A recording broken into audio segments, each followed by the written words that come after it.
Hello পরিবার, বর্ষার দিনে মন খারাপ? তো মন ভালো করে নিন আমার এই থালি দিয়ে।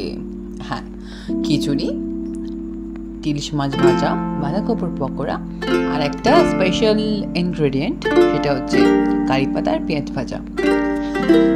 তো প্রথমে চালটা ভালো করে ধুয়ে নিয়ে মুগ ডালটা কড়াইতে নেড়ে ভালো করে ধুয়ে আমি দিয়ে দিলাম গরম জলের মধ্যে নুন দেওয়ার পর। ব্যাস, তারপরে জলটা আমি মেজারমেন্ট আমার মতো দিয়েছি। তার মাঝখানে আমি এদিকে ইলিশ মাছ ভাজতে থাকছি, এটা হতে থাক। তার সাথে একটু হলুদ, তারপরেই আমি দিলাম, আর তার সাথে দারচিনি আর এলাচ দিলাম। এটা একটা স্মেল আসে ভালো, কারণ গোবিন্দভোগের চালের খিচুড়ি তো, তাই জন্য। তারপরেই কিছুটা পরে আমি পাত্রে নারকেল ভাজলাম, একটা সাইডে নারকেল ভেজে এর মধ্যে দিয়ে দিলাম।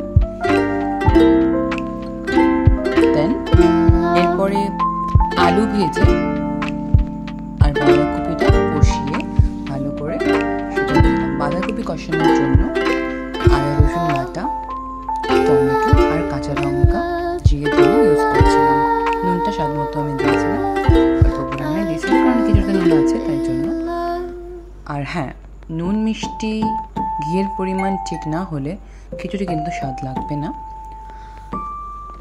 আবার মাঝে মাঝেই আমি একটু জিরে গুঁড়ো, ধনে গুঁড়ো দিচ্ছিলাম বিকজ স্মেলের জন্য। আর একদম এন্ডের আগে জিরে গুঁড়ো, ধনে গুঁড়ো, চিনি, শুকনো লঙ্কার গুঁড়ো দিয়ে আমি ভালো করে নেড়ে নিয়েছিলাম।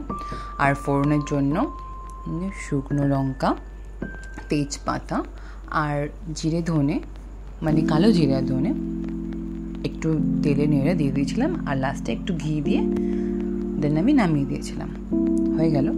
আর পকোড়ার জন্য বাঁধাকপি, পেঁয়াজ, খাবার সোডা, বেসন ভালো করে কষকষে করে মেখেছিলাম, যেমন পেঁয়াজে মাখে, নুন স্বাদ মতো, লঙ্কাও স্বাদ মতো দিয়ে, ব্যাস। দেন এরকম ভেজেছিলাম। হ্যাঁ, জল খুব কম পরিমাণে দিয়েছিলাম কারণ বাঁধাকপি দিয়ে খুব একটু জল ছাড়ছিল না।